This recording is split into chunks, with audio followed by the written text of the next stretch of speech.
Here I have written some important results for exercise 8.3. First result is sin 90 minus a is cos a, cos 90 minus a is sin a. Tan 90 minus a is cot a, cot 90 minus a is tan a. Secant 90 minus a is cosecant a, cosecant 90 minus a is secant a. So these secant, cosecant, tan, cot and sin cos are working in pairs. If you write sin 90 minus a, that will be cos a. If you write cos, that will be sin a. For tan you are getting cot, for cot you are getting tan. For secant you are getting cosecant, and when you are using cosecant with 90 minus a you are getting secant. So these are working in pairs. But how these results are formed, let us see.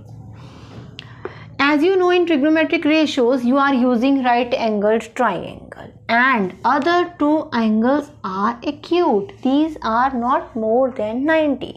One angle is surely 90. That means other two angles are less than, the sum of other two angles is less than 90. As you know, the sum of angles of a triangle is 180. If one angle you have taken out, which is 90, what is the sum of remaining two angles?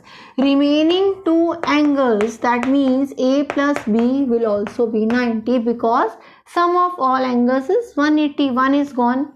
If 90 is gone, that means remaining sum is 90. That means angle 1 a plus b, if added together, their sum will be 90. If I take angle A plus B is 90, now this result I am going to use in the next derivation. Now what is to be done? As I have told you that sin 90 minus a will be cos and cos 90 minus a will be sin. First of all I will derive these results. Then these are similar and these are also similar. First of all, for this, let us consider that I am writing sin a, I am considering angle A.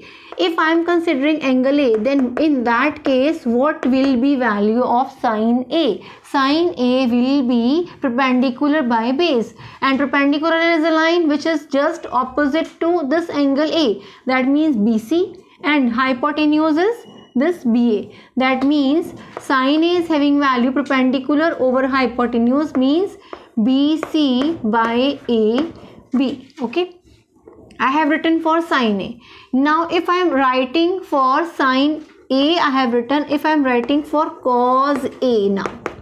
For cos A, if I write, what will be that? Base by hypotenuse. What is base here? It is AC by hypotenuse AB. I have written for cos A also. Now I will write for sin A and cos B. Sin B and cos B. Now what is sin B? If I am writing sin B, that means I have to consider this angle B. If I want to write sin B, I will be writing perpendicular by hypotenuse. And what will be perpendicular for B angle? It will be just a line, a side which is opposite to B angle. And which line is perpendicular for when I am considering B angle? It is the side which is opposite to angle B. That means AC is perpendicular here. And what is hypotenuse? It will remain same. It will be AB. If I am writing cos B, it will be base by hypotenuse. Now what will be base? It is the side which is adjoining this angle. If I am considering angle B and I want to write cos B, then I will take base as BC and hypotenuse will be again same. It will be AB. Okay, this thing is to be taken care. Then when I consider angle A, perpendicular will be side just opposite to angle A. That means in that case perpendicular will be BC and base will be the other side AC. When I am considering angle B, here is angle B, then perpendicular will be side opposite to this angle B. That means perpendicular is AC now, and what is base? Remaining side BC. So I have written sin A cos A, sin B cos B. Now my next work. If I see from my results sin A and cos B, if I see these values match together, see BC by AB, BC by AB, that means sin A and cos B are having same value. If you observe from here, these results on the right hand sides are having same values. What does it mean? That means sin, if RHS is same, then LHS means left hand side must also be same. That means sin A must be equal to cos B. Now I have written here one result which I told you that I will use later. Now if I try to replace value of A or B from here, what I will get? Sin B. If I am abstracting the line of, I am getting the value of B from here, it will be 90 minus A. If I am getting the value of, deriving the value of B, what will be that? 90 minus A. Now I will replace B angle here.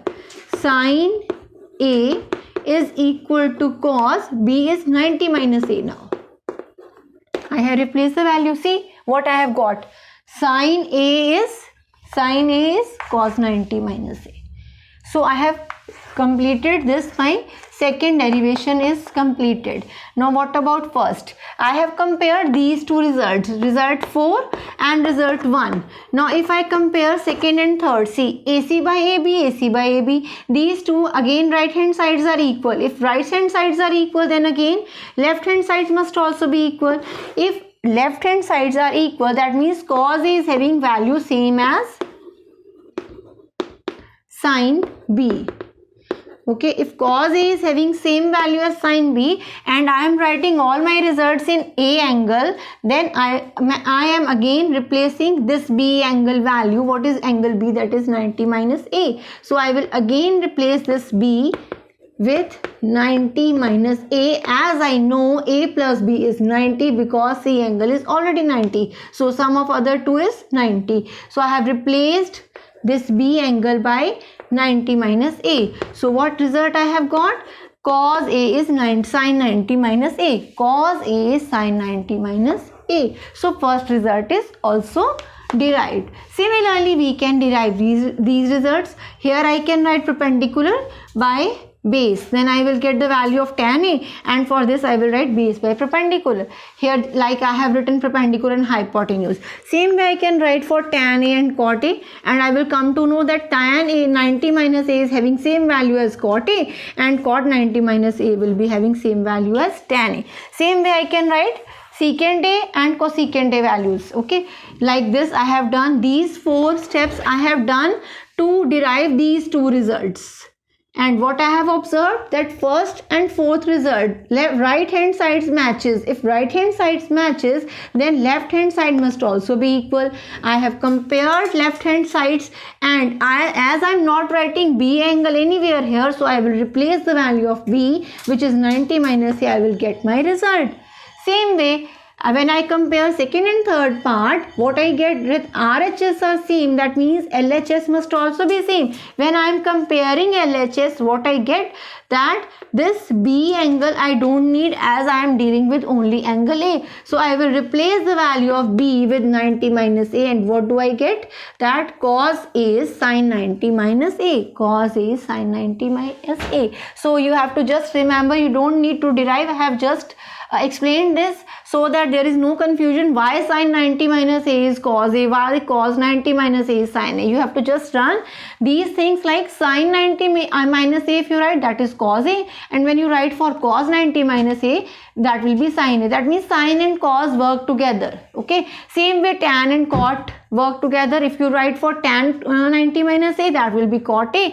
If you write cot 90 minus A, that will be tan A. Similarly, secant and cosecant work together. If you write for secant 90 minus A, that result will be cosecant, and for cosecant it will be secant. So you have to just remember that sin and cos work together, tan and cot work together, and secant and cosecant work together. Thank you. Now let us see how tan and cot results are derived. First of all, I will see my triangle and I will write the value for tan A.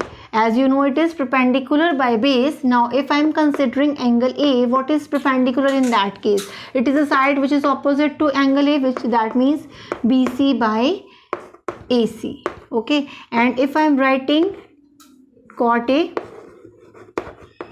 that will be opposite of tan A, that means base by perpendicular. And what is base? It is AC by perpendicular BC. So I have written tan A and cot A. If I write tan B, what will be tan B? It will be perpendicular by base, but as you are considering this angle B, so perpendicular will be a side which is opposite to this angle B, that means perpendicular is AC.